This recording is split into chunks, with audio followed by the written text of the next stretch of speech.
Bueno, yo creo que entraron todos. Ya me aparecen la mayoría, ya no nadie me aparece en espera.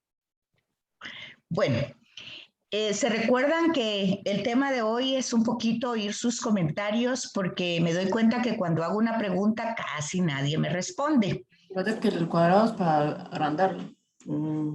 Entonces necesito, por favor, que si ustedes quieren, ustedes espontáneamente van haciendo comentario de su trabajo o primero me dicen si tuvieron problema o no, o bueno, no sé. Si quieren ustedes hacerlo espontáneamente o si quieren que yo les vaya preguntando, llamando, así, no sé, como ustedes quieran. Pero sí necesito, por favor, que lo vayamos haciendo porque acuérdense que el tiempo no es mucho, entonces necesitamos avanzar. La primera pregunta es, ¿pudieron hacer el trabajo? ¿Tuvieron algún inconveniente? ¿Hay alguna dificultad en la comprensión? Esa es la primera pregunta. Buenas noches, profesora. Buenas. Pues, ¿Cómo está? yo he estado ausente, pero pues gracias a Dios logré ahí con la grabación de los videos que tiene en la clase, logré hacer el trabajo y sí, lo logré mandar. Muy bonito, me gustó mucho. La verdad, pues bastante leí y todo, pero gracias a Dios se lo logré enviar y le comprendí bastante. Qué bueno, me da muchísimo. ¿Cuál es su nombre? Perdone. Zaida. Zaida. Zaida, gracias, Sí. Zaida. ¿Le gustaría compartir qué fue lo que más le llamó así, como explícitamente, qué fue lo que logró como usted aclarar, comprender, iluminar en relación al Nuevo Testamento? Bueno, me gustó mucho lo de Isaías acerca de la primera parte, que es la parte del Emmanuel. Esa parte me gustó mucho porque nos habla, ¿verdad? Isaías, a través de su profecía, ya viene él anunciando al Mesías esperado. Y también que viene, como dice las predicciones de Jesé. Y también nos habla de la Virgen, ¿verdad? Desde ahí se está hablando de la Virgen que nacerá de una joven virgen y nos da palabras, ¿verdad? En hebreo, donde habla de esa mujer. Luego nos dice que el Emmanuel beberá y comerá, dice, leche y miel y pan. Pues decía ahí que es un signo como de que va a padecer de algo, que va a faltar algo y me imagino que es el sufrimiento también parte de ahí. En la segunda parte acerca de los himnos, más que todo habla el primer himno, los invita a tomar conciencia de los hechos anunciados, de las libertades, lo que es el canto, y anticipa, es un anticipo y la toma de posesión de él, ¿verdad? En Isaías 42:10 nos habla acerca de eso. El segundo himno en Isaías 44:23 presenta la salvación como un rescate que introduce el motivo como alabanza. El cosmos habla mucho sobre la tierra, las profundidades, los bosques, los montes, el cielo, más que todo la creación. Y el tercer himno habla acerca de la alegría, la manifestación de actuar, las dificultades, a pesar de que el pueblo de Israel pasó todo eso, pero Dios le dice, adelante, alégrate. Algo de esperanza, le habla de esperanza. Y en el tercer Isaías, más que todo nos habla de el ayuno. Bueno, el primero es Dios reúne a los dispersos. El mensaje dirigido a todas las naciones. Ahí habla, ¿verdad? Que Dios también a todas las personas las acoge, a todos los pueblos, no solamente el pueblo elegido. El ayuno, habla del ayuno verdadero. En ese tiempo el pueblo de Israel solamente ofrecía holocaustos y llevaba, ¿verdad? Pero no ofrecía su corazón. Lo que Dios quería de ellos era que realmente se convirtieran, pero ellos solamente eran superficial, nada más, no había una conversión verdadera. Y el último, cielo nuevo y tierra nueva. Alterna entre las amenazas y promesas expresadas en los textos diferentes desde el punto de vista literario. Vuelve al tema de Jerusalén. Trazan un futuro radiante para la ciudad y se acerca a la temática apocalíptica. Porque aquí dice que yo creo que unos cielos nuevos y una tierra nueva. Ahí está ofreciendo la esperanza de un cielo nuevo que vendrá. O sea, un futuro esperanzador. Como el Apocalipsis de Juan, ¿verdad? Que escribió, es una esperanza que nos da. Y esa esperanza se la da al pueblo de Israel en ese tiempo. Pues ahí un poquito resumido, profe. Pero sí, un poquito resumido, pero está bastante bien. Básicamente lo que usted dice es cómo en el Antiguo Testamento, en los documentos de Isaías, nosotros encontramos promesas muy importantes que se realizaron en la persona de Jesús, porque ya estaban dichas 500, 600 años antes, se realizaron en la persona de Jesús. Y luego, cómo los primeros cristianos fueron comprendiendo en esos mensajes lo que la pregunta del domingo, ¿quién dice la gente que soy yo? O sea, ellos posiblemente ustedes van a encontrar en el Evangelio que muchas veces no entendieron, que muchas veces no comprendieron, pero se quedaron estudiando la palabra, la escritura.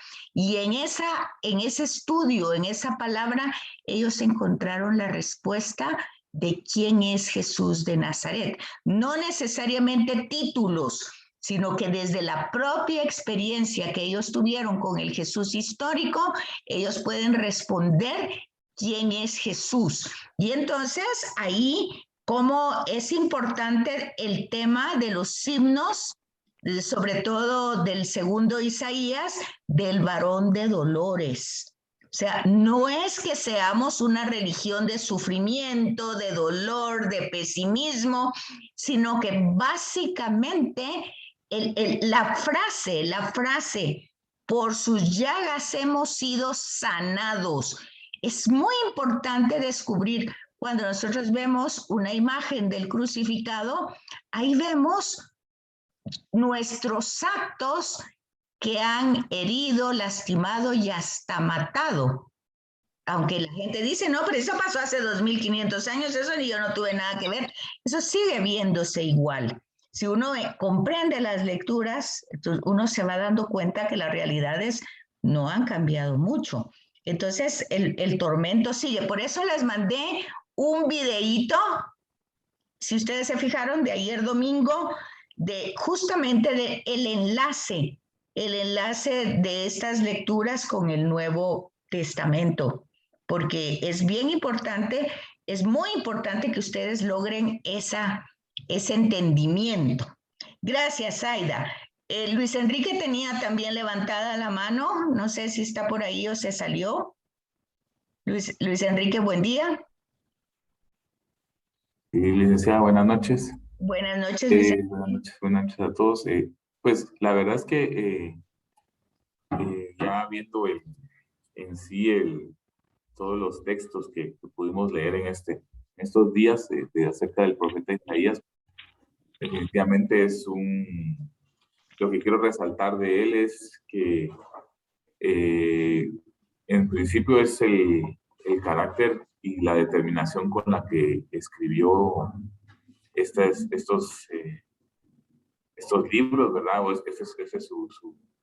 Este libro de Isaías, porque él sabe expresar y sentir que Dios, Yahvé, ¿verdad? Es un Dios de poder, de ternura, de un padre que corrige y que es celoso cuando se trata de defender a su pueblo, y que también es bastante enérgico cuando no se cumplen sus preceptos, ¿verdad? O sea, él, entiendo yo que, no sé si lo veo bien así, pero lo veo como del género literario yavista, en cuanto a que él personifica la forma de ser de Dios, ¿verdad?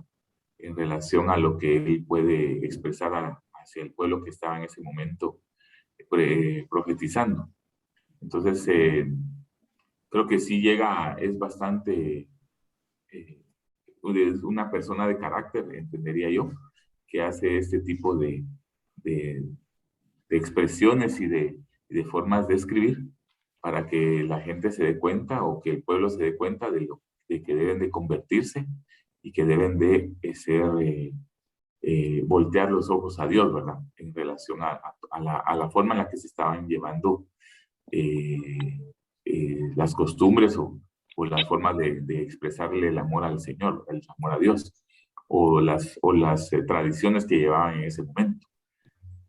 También hace un énfasis en que pues definitivamente es el profeta que anuncia más al Mesías, ¿verdad? Es el que da muchos signos acerca de cómo va a ser la venida del Mesías, aunque también veíamos o vemos, ¿verdad? Que lo que yo entendí en el domingo también es que todos tenemos una idea del Mesías, ¿verdad? Y en ese tiempo, pues cada quien creo que tenía una idea del Mesías. Muy posiblemente algunos tenían como libertador, pero que era un guerrero, o que era alguien que iba a liberarlos del poder de Roma, que estaba oprimido el pueblo de Israel en ese tiempo.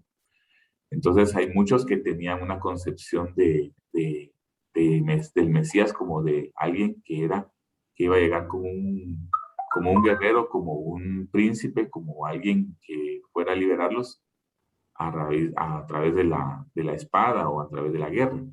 Sin embargo, no fue así, ¿verdad? Entonces creo que también esa parte, como que en algunos aspectos malinterpretan a Isaías en cuanto a la forma de escribirlo, ¿verdad? Porque cuando dice él el libertador, la forma de escribirlo, también da una idea de que va a ser un libertador que va a ser con espada y que va a conquistar el reino nuevamente para quitar el yugo de Roma del pueblo de Israel. Mas, sin embargo, vemos que no fue así, sino que fue una forma de poder, pero de una forma espiritual y de una forma de llegar con la palabra y con el amor y con los actos de bondad con los que él quiere hacer cambiar la forma de pensar del pueblo hebreo en ese momento.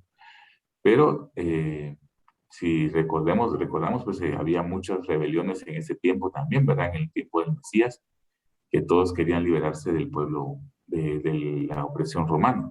Entonces, es por ahí también que es una forma en la que se puede interpretar de alguna manera algunos aspectos lo que escribió Isaías en sus escritos, ¿verdad? En esa parte. Es lo que yo pude entender en esa parte. Ok. Muchas gracias, Luis Enrique. Vamos a seguir oyendo a los demás y después, como decía él aquí, en la página 181, ven ustedes la importancia de los libros de Isaías junto con los Salmos, dice, que son los más citados en el Nuevo Testamento. Explícitamente, o sea, están escritos allí con el numeral, dice 93 referencias del primer Isaías. Fíjense, solo del primer Isaías. Entendiendo ya, no, me imagino que sí entendieron eso, ¿verdad? Que aunque los tres se llaman Isaías, fueron escritos en épocas diferentes y por personas diferentes. Es decir, la persona que profetizó no es la misma que escribió. Un poco, no sé si así lo comprendió Luis Enrique. No fue la persona la que habló la misma que escribió, sino que acuérdense que hay un proceso. Primero es un tema oral y luego eso sufre un proceso, la tradición oral, y luego se pone por escrito. Entonces, estos escritos se unen porque tienen cierta conexión, sobre todo ya en la aplicación del Nuevo Testamento, pero son dirigidos al pueblo por distintos personajes que no sabemos el nombre y le ponemos Isaías. ¿Por qué se le pone Isaías?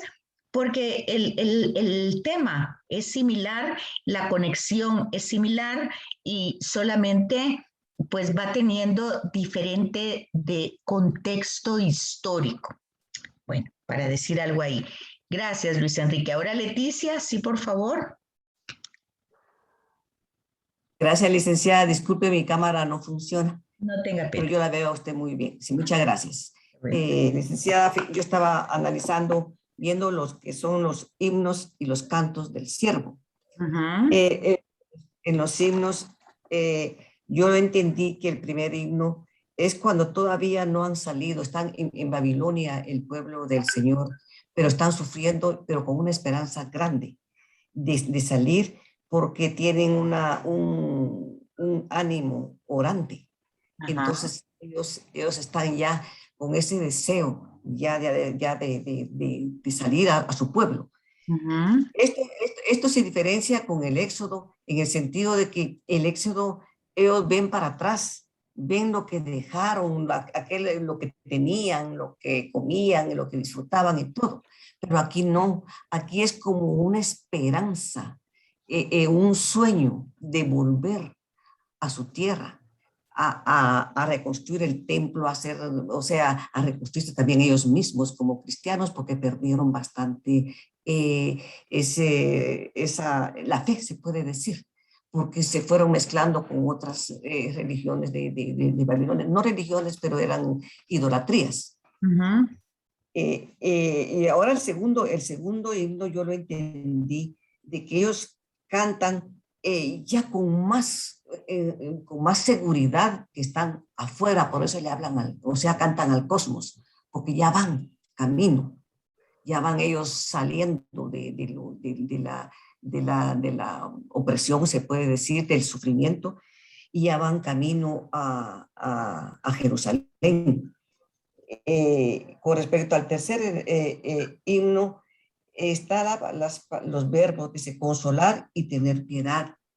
Estos verbos ellos lo combinan tanto al inicio como al final del canto, como ser consolados por Yahvé, y que él ha tenido piedad de su pueblo, piedad para sacarlos de donde están, y a ellos, como le digo, ya van camino, como estaba en el Éxodo, en el desierto. En ellos ya no es el desierto, no, sino que es un caminar diferente, pero sí van con aquella ilusión y aquella fuerza de volverse a consolidar como pueblo.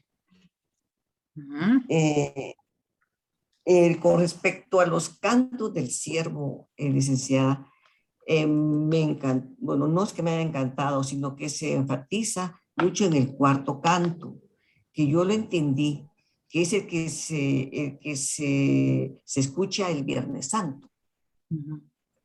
Es un canto de ahí sí, como dicen, de la pasión del Señor. No sé si lo entendí bien, y que ellos, estos poemas describen al siervo como el elegido de Dios, para que traiga la justicia a todas las naciones, para que Israel, el pueblo de Jacob, se vuelva y se una a él. Pero también el siervo será una luz, dice, para que otras naciones reconozcan el poder salvador de Dios. Lo último de estos cantos reconoce, sin embargo, que es el sufrimiento del siervo el que le ayudará a realizar el trabajo para el cual él fue elegido. Es decir, Su propio sufrimiento quitará para siempre los pecados y la culpa de los demás. Entonces ahí cita Isaías 53, 4, 5, 10 y 11. En el primer canto el Señor le da su espíritu, la forma como al primer hombre, haciéndole instrumento a favor de los pueblos para una nueva salvación. Porque es lo que ellos realmente, su consuelo es una nueva salvación. Volver otra vez a recordar la promesa de Yahvé, de la alianza. Y entonces ellos volver a retomar de los labios de las promesas, a través del profeta, promesas del Señor, de que van a alcanzar ser hombres libres y ser hombres, cristianos todavía falta todavía la palabra cristiano ahí no va, pero sí ser hombres creyentes en la palabra de Yahvé y tener fe en la promesa de la alianza. En el tercer Isaías, licenciada, yo entiendo que aquí es un momento histórico en donde dice que es un momento difícil de desilusión, sufrimiento y crisis de esperanza.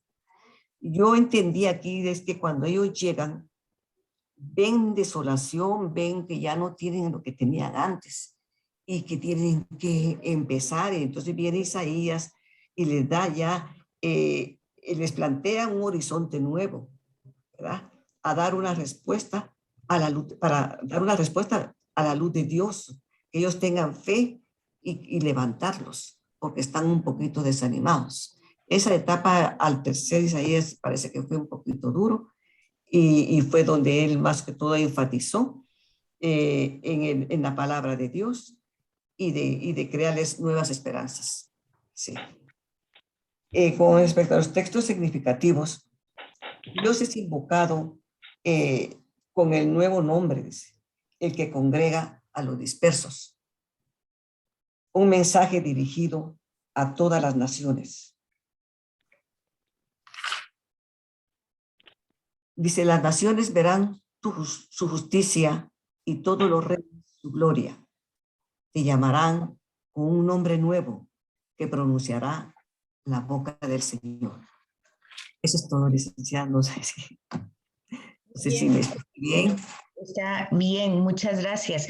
Básicamente, solo así para matizar un poco, ellos cuando han perdido, oigan la palabra, ellos consideran que la promesa la perdieron. O sea, pero no la perdieron por falta de fidelidad de Dios, sino porque ellos realmente no supieron aprovechar, pues, las promesas que habían realizado. Sobre todo, ya se les había dado la tierra, ya habían tenido ellos un gobierno, ya tenían ellos un templo, o sea, ya estaban establecidos. Las promesas que había hecho Yahvé a los patriarcas, pues ya se había cumplido.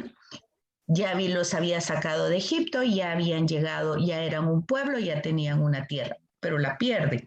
Entonces ahora ellos intentan recuperar la promesa. El punto de aquí es que esa promesa que ya se había cumplido, ellos consideran perdida. Entonces ahora ellos quieren recuperar nuevamente la promesa. Y como ellos consideran que la promesa se perdió porque ellos no fueron fieles, entonces aquí viene el tema del ayuno, el tema del sacrificio, pero tiene que ser algo que salga del corazón. Pero resulta que aquí es donde da un giro la historia. Eso es lo que se llama, el que actualmente van a oír ustedes las palabras, que es inflexión. Son momentos de inflexión. O sea, entonces aquí la promesa ya viene un enfoque diverso. O sea, es un retoño de Jesé, o sea, se va para el Antiguo Testamento, se va para la parte de la monarquía. Jesé era el padre de David, un retoño de ese momento que fue el momento de oro de Israel, pues un retoño de Jesé va a hacer surgir Dios mismo, Yahvé mismo, lo va a hacer surgir para que todo esto se cumpla. Pero ojo, que aquí no es porque ellos estén haciendo ayunos y porque, no, simplemente un regalo que Dios va a dar. Entonces, el punto de la promesa es una promesa que todavía va a seguir en la espera, ¿verdad? Se va a mantener durante el tiempo y por eso la novedad, por eso la gran noticia. Al llegar el culmen del tiempo, el culmen del tiempo no se entiende pues que en el mejor momento de la tecnología ni de la capacidad humana, no, sino que en el tiempo en que Dios considera que su palabra se va a encarnar en la persona de Jesús. Y entonces, tanto el primer Isaías va a presentar cómo se va a desarrollar esa promesa y los himnos pues van a responder a la pregunta que se hizo el domingo.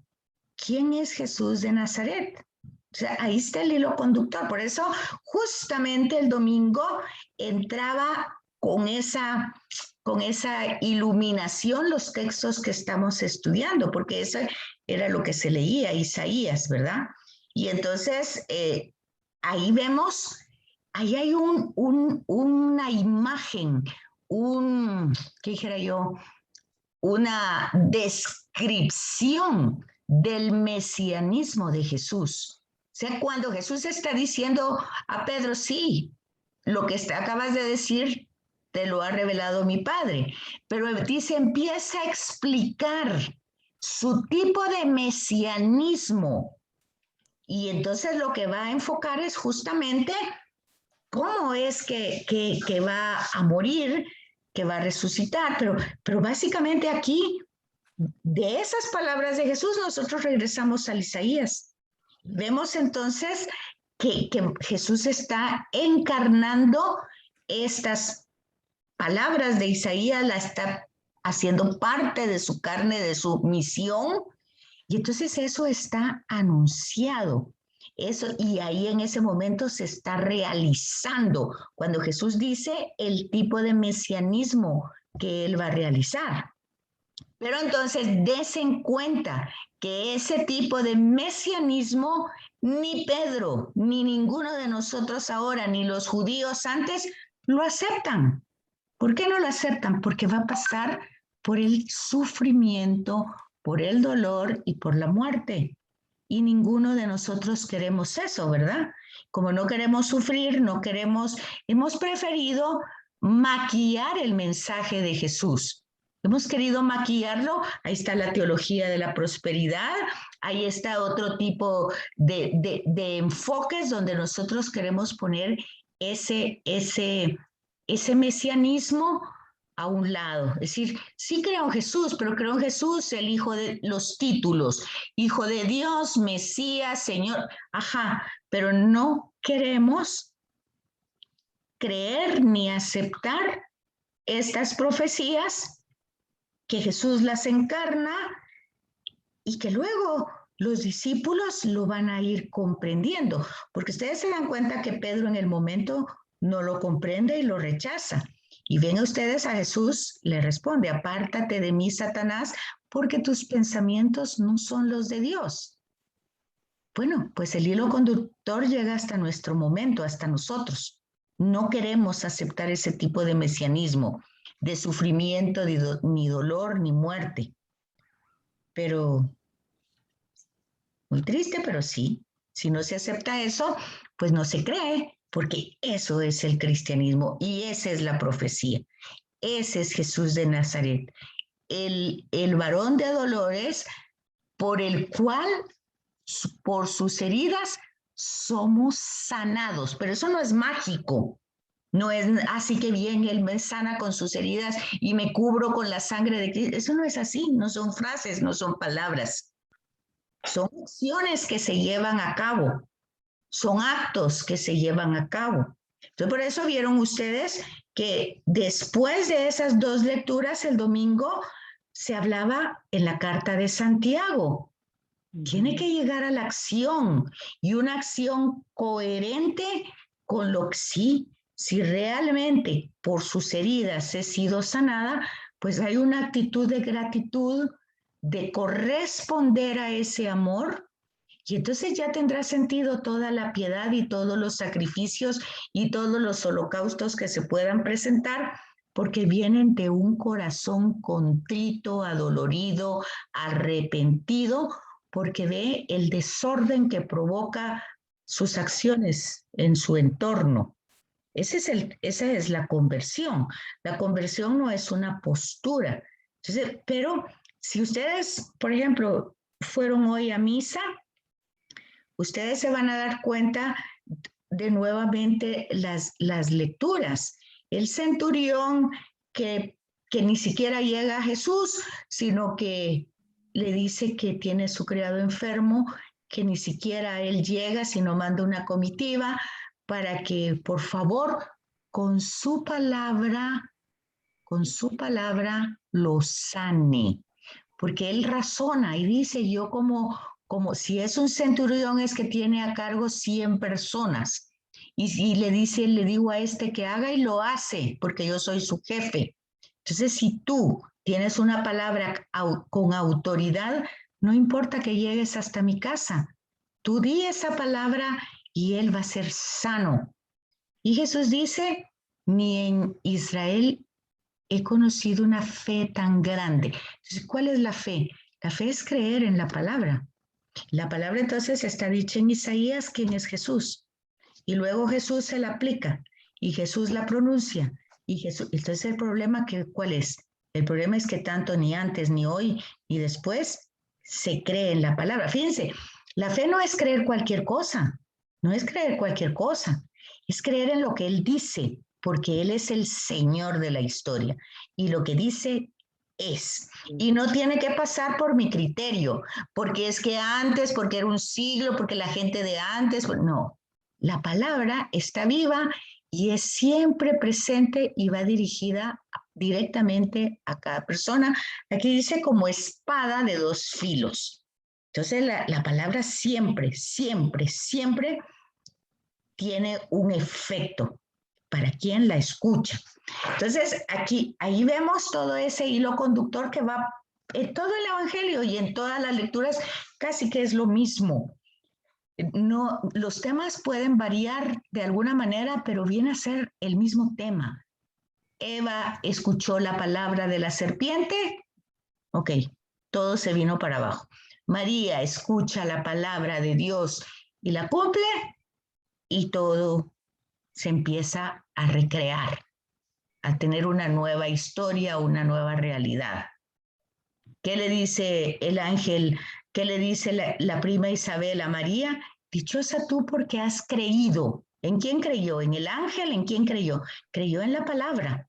Hágase en mí según su palabra. Entonces nosotros estamos viendo en Isaías palabras que prometen.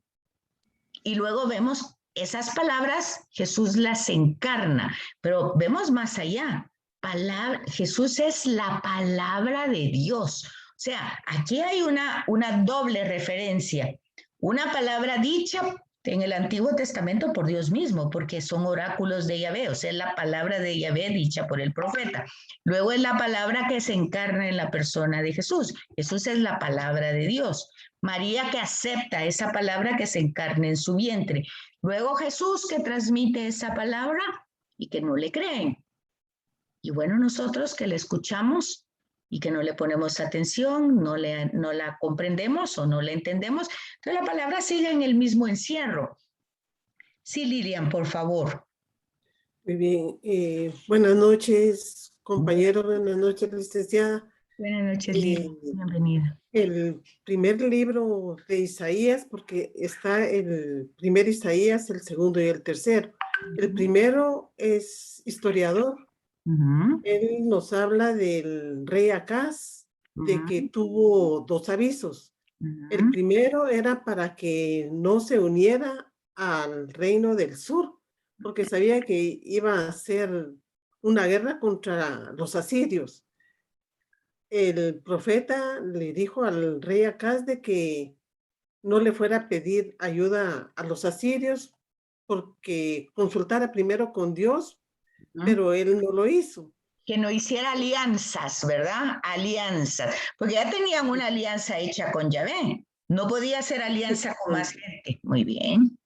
Entonces, por la desobediencia realmente del rey, porque el profeta ya le había indicado de que la palabra la tenía Dios y que él la podía consultar, pero él temió molestar al Señor. Entonces, por eso vino Isaías ya no le quiso dar otro aviso, sino que fue Dios que le indicó al profeta que hay una virgen embarazada y que dará a luz un hijo, a quien le pondrán por nombre Emmanuel, que significa el Dios con nosotros. Y al niño se le denominó de varias formas, ¿verdad? Consejero maravilloso, Dios poderoso, que él venía para salvar al mundo, ¿verdad? Con su justicia. Y que no tiene principio ni fin. Porque si bien es cierto que la salvación se vio comprometida por el pecado de nuestros padres, también es cierto que con la intervención de Dios y la del Mesías, pues nos vino a salvar, porque Dios es justo y se da cuenta que nosotros, sus hijos, no hemos cumplido ni cumplimos actualmente con sus leyes, ¿verdad? Pero Él tiene misericordia de nosotros. Y fueron desterrados, se fueron a Babilonia, después de haber sido un pueblo muy rico y próspero. Ahora bien, con el segundo Isaías, ya están en el exilio. Lo más importante son los himnos y que este es un género lírico. Siempre nos vamos a dar cuenta que ahí hay alegría, ¿verdad? Porque siempre tienen la esperanza de que Dios nos va a mandar al Mesías, como lo decía el primer Isaías, ¿verdad? Entonces es un canto de alegría, una alabanza al Señor en la que el profeta desea que cantemos la tierra, el mar y todo lo que hay sobre la tierra, ¿verdad? Que se glorifique al Señor y que se le siga alabando y cantando alegremente por todas las obras que Él hace por nosotros, ¿verdad? Dios